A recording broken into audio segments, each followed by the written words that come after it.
Hello, and welcome back to this series on handling analysis with Stephanie, where we take a look at my competition and training runs so that we can learn. Learn things, for example, like what handling choices might have been better, how could I have gotten better lines, why did my dog go off course, and so on. And hopefully, this will help you learn more about agility, your dog's perspective, handling decisions, and how your dog moves through a course as well. This run is from the UKI Invitationals that just finished this past March of 2026. This is a biathlon jumping run. The course designer and judge is Tamás Try of Hungary. It's a really cool course, maybe my favorite of the entire event. It was not clean. I had a couple of refusals, but we tried our best. It was quite tricky. So we'll take a look at how I might have, what I might have done differently so to prevent those refusals and get a clean run. And this is Majel's first time at the Invitational. If you've been there or watched the live stream, it is a lively event. There's 4 rings going at once. There's a lot of noise. There's a crowd on the upper level. You can see some of them here watching, as well as on the lower level. So there's a lot happening. It's really exciting for her and for me. And so one of the major takeaways is that there's still work to be done on the mental game of agility for me in terms of not necessarily managing nerves, but staying in the moment when I'm out there on the course. Rather than trying to make one plan and perform that plan perfectly, instead learning to be more flexible. And that involves being able to see what's happening moment to moment. So when my dog exits a current obstacle, which obstacle are they looking at? Because if it's the wrong one, then I need to react to that. And that means understanding the level of connection that I need between every 2 obstacles. But let's take a look here. So here, happily, she held her start line. I was able to lead out to a good position to finish the front cross and be in a spot where I can handle this turn away from me, leading to this jump. And this event has soccer turf, and so you can see there are lines on the floor. And I will tell you that's a handy reference in order to find your, for example, your lead out spot to where you want to be. Here, connected on landing and really making sure that I can see exactly what I was saying a moment ago. Like there, I was quite sure I could see the moment that she looked at the correct jump, which is this one, because as you'll see, you have to get out of there and immediately start a blind cross. The next jump is the tire here. So this blind cross has to be done so early because if it's not, longer strided dogs are going to go for that long jump there and just stay on that on this trajectory that leads there because the handler motion is also going this way. So what's telling her to come toward me and take the wall is that I've done this blind cross already, and also that I am calling her as well. And she did it really nicely. And then no problem getting this jump. But here, you can see already that this is where I got my first refusal. The line should lead there. And at this moment, I'm facing the correct direction. However, my next steps, wrong direction. All right, so you can see it there. I already started going that way. So I just sort of assumed that she would go to this one. And I should have stayed on this line. Now, if we back it up, remember, like I said, you have to be looking to see what is the dog looking at.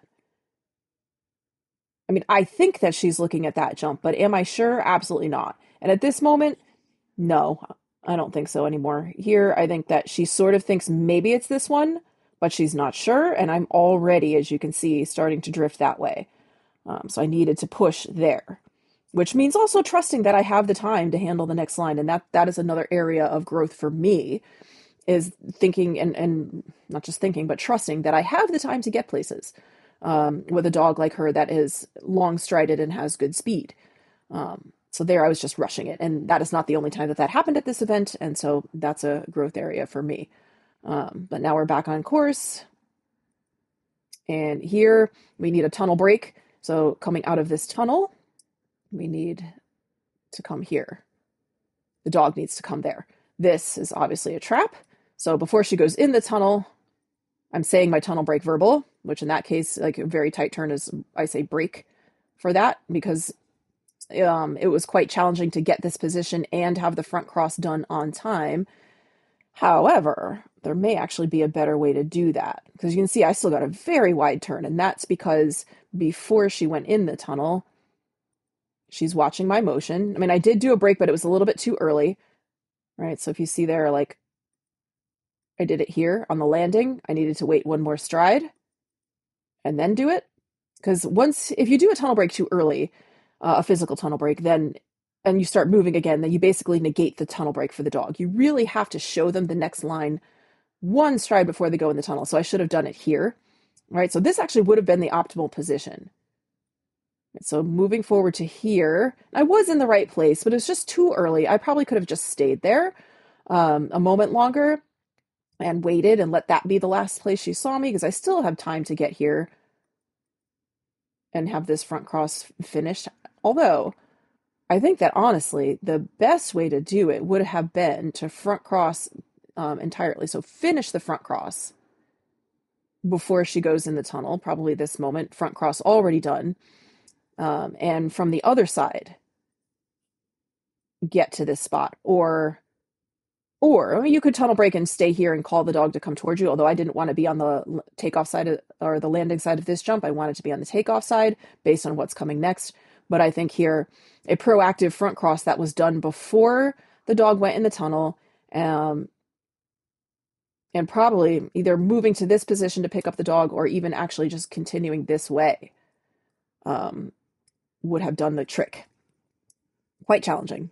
I hope I can set it up again and train it. You can see I lost a lot of time on that wide turn there. But considering where I need to go next,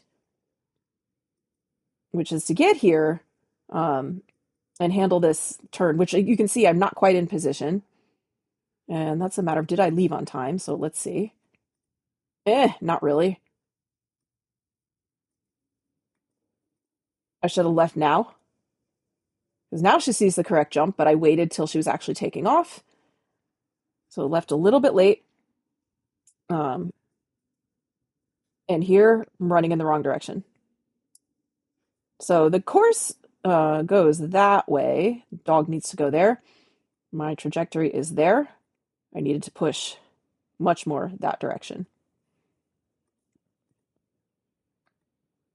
So for her, because she doesn't change leads that easily on these types of lines, except a throttle wrap. We're usually pretty good at throttle wraps, but typically she's not much of wanting to change leads.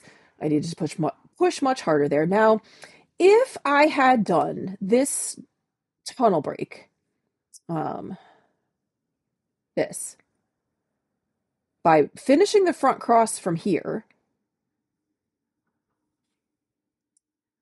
and then either quickly getting here, or even if I pick her up on the right-hand side here, on my right, I could probably have run in there instead of making the layer.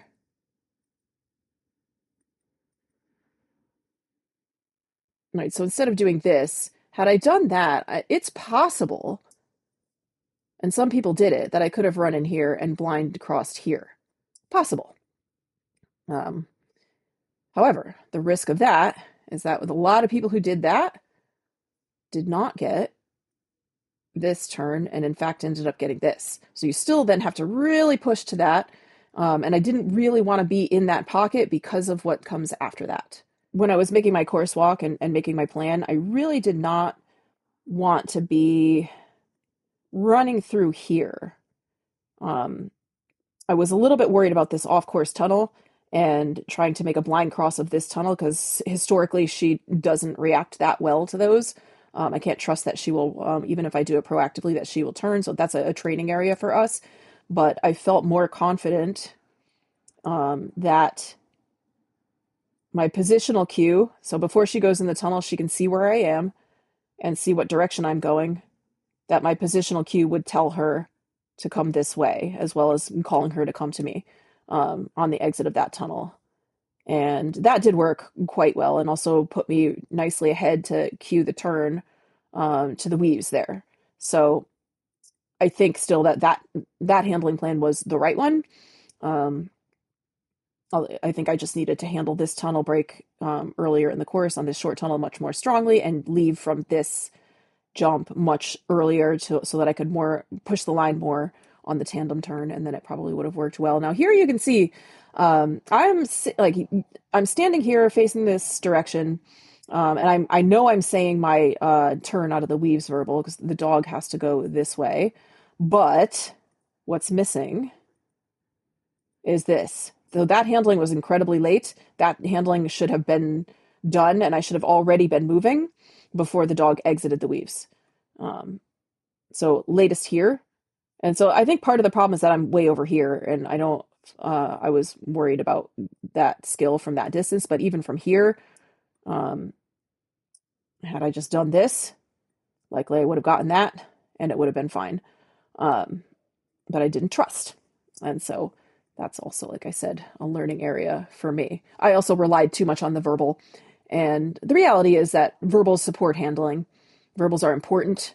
They're a helpful tool, but they don't do the job on their own absent handling, especially with Majel. Wesley might be a little bit more verbal than Majel is. So there are differences among dogs, but for her, she needs handling and verbals together to all say the same thing in order to make a clean run. So that's this run. It was really fun. I ended up with 2 refusals and some time faults, not so bad. Especially on such a challenging course at a big event where I was really feeling the excitement of being there, and I think she was too. But you can still see there are areas where I need to trust more and be more present in the moment and see what's happening. So those are my major growth areas coming up. So thank you for watching. If you have any questions on anything I mentioned here, please post them in the comments. I'll be happy to chat with you. And if you would like a video analysis like this of one of your competition or training runs, please click the link in the description and I will be happy to make a feedback video for you just like this one. So hopefully I will see you all in another video soon, and thanks for watching.